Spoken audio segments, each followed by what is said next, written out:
Everyone makes mistakes.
Bye.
Wait, what?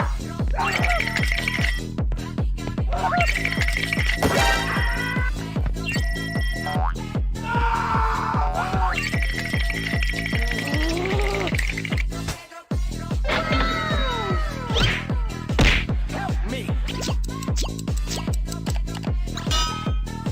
Wait, what?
This is so— Whoa! The mirror breaking? That animation.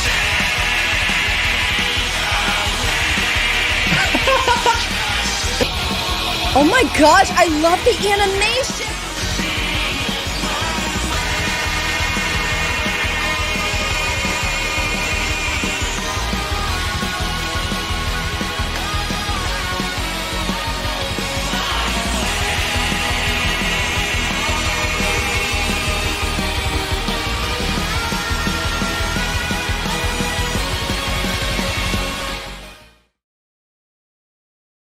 Friday Night Funkin' is a game I'm sure we've all played or at least heard of at some point in the past 3 years or so. At least I would hope so, considering, you know, you clicked on this video. It's a simple little rhythm game created by Ninja Muffin 99 and the rest of the Funkin' team, consisting of names such as Kawaii Sprite and Phantom Arcade. Upon the game's initial release for the Ludum Dare 47 Game Jam event, a contest where multiple developers compete by making games from scratch in a set time frame, it instantly became a massive success.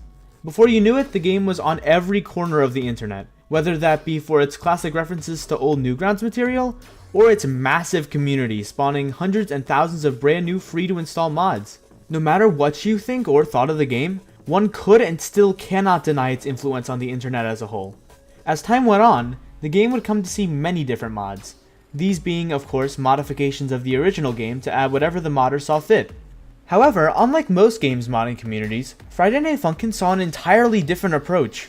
Rather than making small modifications to the game itself, people began to make their own engines, which improved upon the game's shortcomings. This, by the way, took rebuilding the entire game from scratch, only using assets and such from the base game.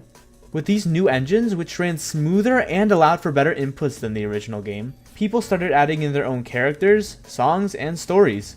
From what was once just a small rhythm game with a total of 9 songs, a whole modding community was born, dedicated to being extremely original and creative with whatever they made. First we had mods like Witty, Sky, Zardy, Sunday, and Tricky V1. Mods that introduced faster charts, harder gameplay, and of course the obligatory third phase song transformation. These mods continued on to inspire other people to take their own shot at modding, and before you knew it, hundreds and thousands of mods were being pushed out and produced constantly. Some were amazing, and some, not so much.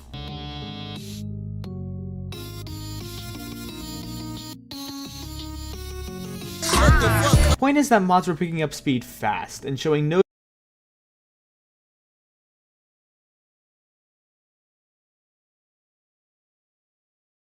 released, adding the song. Hundreds and thousands of mods were being pushed out and produced constantly.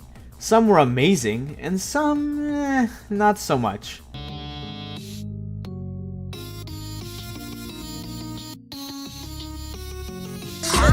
The point is that mods were picking up speed fast, and showing no signs of stopping anytime soon. This popularization of mods allowed developers to grow by making OC mods based on their own original characters. Mods like Versus Retrospector and Versus Garcello are two pretty good examples of this. Mods made by individuals about their own characters, which would send them shooting into popularity as a result. Now, this OC mod trend started to die down a bit when a certain mod about a certain evil hedgehog poked its head out of the ground, pun intended. Sonic.exe, or its second version, changed the way FNF mods were looked at completely. Now, instead of OC mods taking all the fame and popularity, creepypasta mods were now all the rage, and soon enough, the modding scene was saturated with them. Even to this day, as a Friday Night Funkin' content creator, I've seen how horror and creepypasta related mods perform much better on YouTube than any other type or genre of mod. Unfortunately, this is also when the original hype behind Friday Night Funkin' started to die down. Less and less people were talking about it commonly, and it began to fall into a state of irrelevancy. Of course, the game had always had its community of fans that have stuck with it throughout, such as myself. But with the lack of updates from the base game, the public eye began to shift its interest somewhere else. During this period, Friday Night Funkin' also became more of a game that people would clown on publicly, due to its general audience of children and its not so great size of the community. With all these factors combined, plus the fact that the game was starting to become more and more relevant day by day, hope was starting to dwindle for FNF fans and modders alike. All they could do was hope that one day, the game would see the same limelight it once had shining on it so brightly. And that's exactly what they got.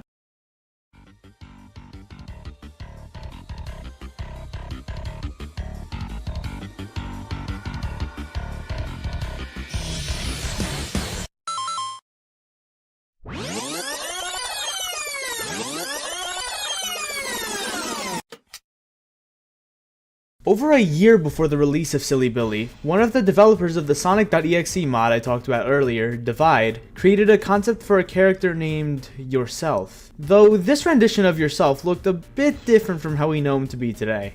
Rather than towering over BF, this version of Yourself seemed to only be a fair bit taller than him, while having some design differences, such as his facial expression resembling more of a blank smiling stare rather than the gnarly grin we see him with today. Upon seeing Divide's concept, Saster, a well-known modder and composer who also worked on Sonic.exe, created his own version of the character based on Divide's initial concept. Hey guys, Editing SDB here. So I just wanted to make a little correction because apparently my dumbass can't read, and in the screenshot here it clearly says that Saster did not draw this version of Yourself. It was in fact drawn by Doorknob, based off of Divide's sketches. So sorry for that little oversight. And yeah, this sketch was done by Doorknob, not Saster. Okay, back to the video, bye! Instead of being named Yourself, however, this version was given the name Lookalike. Now, Lookalike clearly looks a lot more similar to the character we now know as Yourself, the only real difference being in his hat and hair. He was apparently supposed to show up in Sonic.exe v3, according to Saster himself, but was most likely not finished due to the mod's cancellation. A couple months after the release of this information regarding Lookalike/Yourself in August of 2022, yet another mod was created under the name of Hit Single or Hit Single Reel. The mod itself had many people on its development team, but was mainly directed by Churgny Gurgny, a modder and composer with notable work on mods such as Rodent Rap, Friday Night Crunchin', and of course the song Subterfuge. Initially, the mod didn't really consist of much, until in June of 2023, almost a year after its initial release, an update was released adding the songs Joyous and Darnell Wet Fart. After that, another update came in early April of 2024, adding the song Fake Baby. At this point, it seemed that the mod was getting updated on an annual basis, though this chain would soon find a disruption in the form of an update just under a month after the release of Fake Baby. This update released on April 29th, 2024, and would, of course, become known as the Silly Billy Update. Added within this update was just one song, though almost instantly upon its release, the song began to explode in popularity. And when I say explode, I mean explode. YouTube videos, TikToks, tweets coming from left and right praising it. Old fans of the game, and even those who had never heard of or just never cared for the game to begin with, became enamored with the mod just as those who had been sticking around with the game for the past 3 years of its life.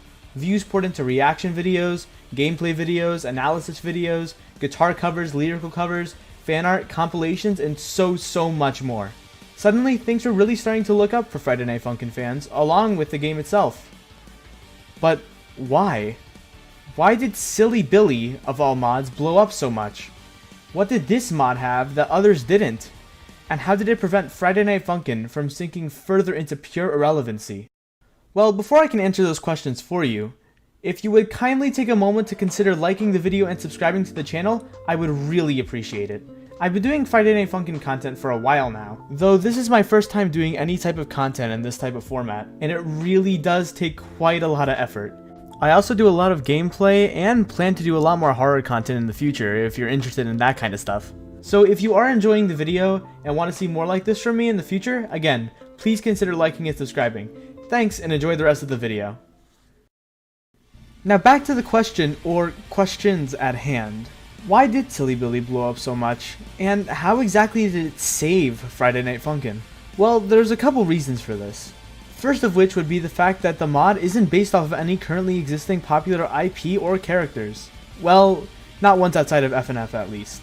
Fact is that the mod scene as of the past year or two, as I mentioned earlier, has been flooded by mods relating to creepypastas about popular and titular characters, such as Sonic, Mario, Cartoon Cat, Mouse.avi, and others. While these mods aren't inherently bad, in fact most are quite good from my experience, they still highlight a problem in the community regarding how many of them are constantly pushed out, overshadowing other mods that may not be horror related, but are still damn good mods worthy of attention and praise. Sure, while they may do well, there's such an overabundance of them that the market gets quite flooded. And I'm not saying that all of them are to take advantage of this either, though it's undeniable that they do make up what is mainly popular amongst FNF fans, especially Sonic.exe. With this in mind, Silly Billy takes the idea of horror into account, but instead of using other IP or popular characters, it uses the main character of the game itself, BF, to throw its horror aspects onto. Though this has been done before with versions of Faker BF and whatnot, the design of yourself is much more well put together and thought through than any other rendition of horror BF seen in the past, in my opinion at least.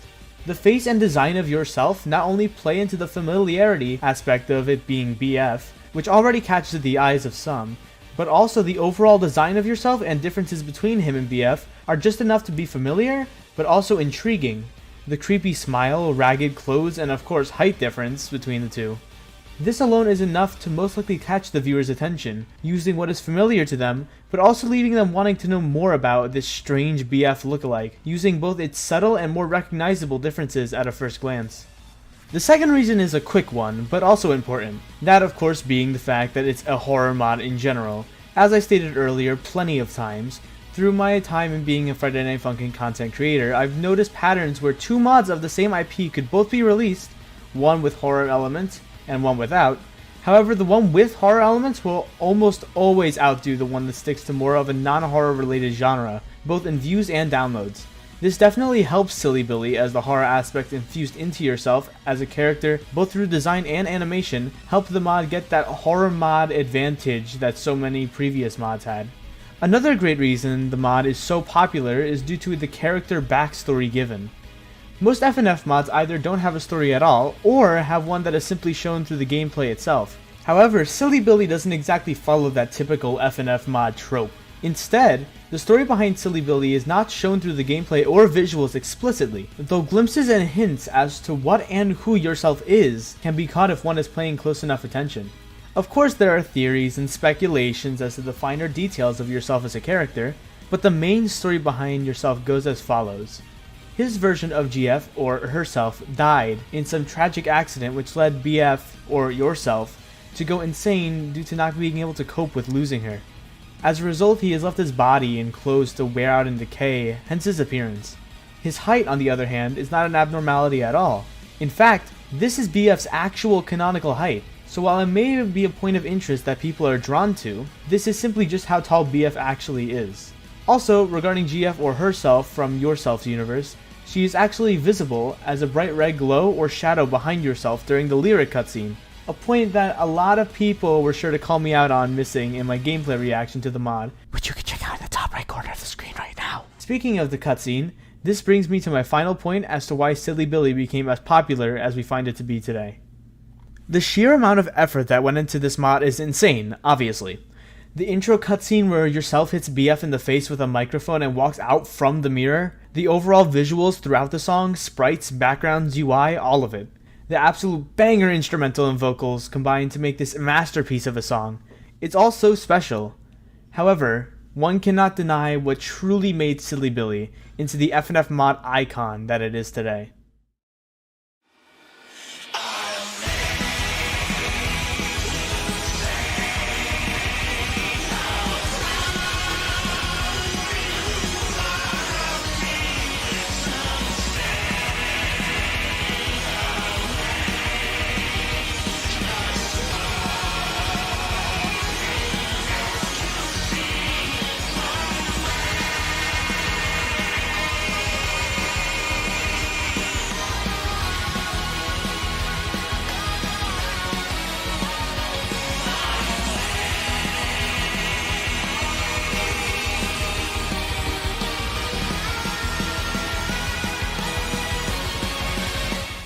When this cutscene hit the internet, everyone was instantly drawn to it.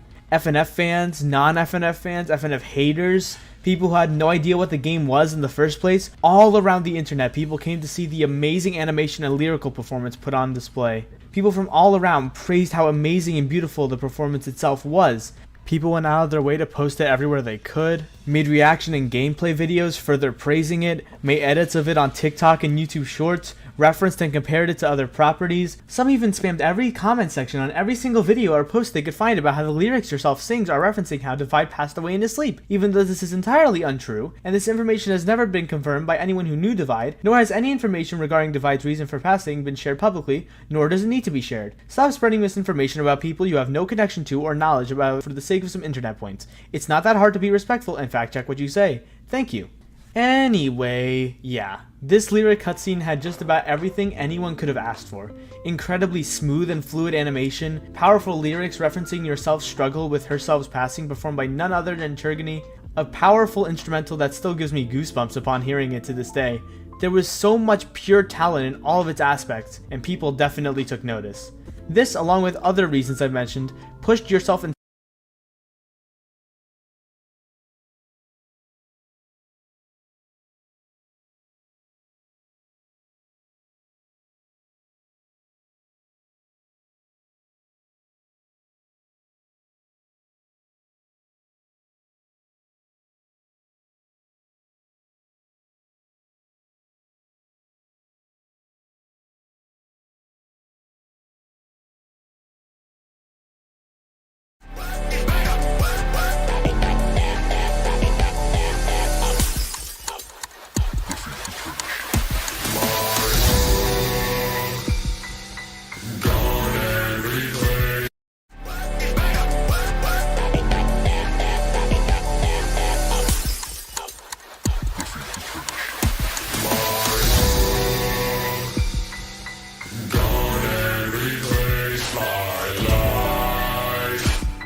Oh man,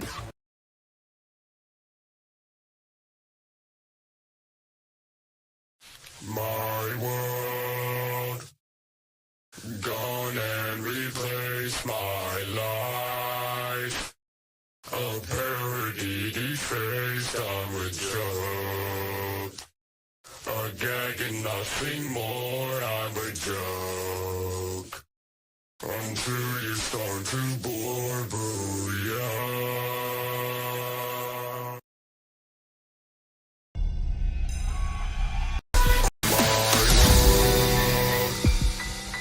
Gone and replaced my life. A parody defaced, I'm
really granular!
3, 2, 1,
go!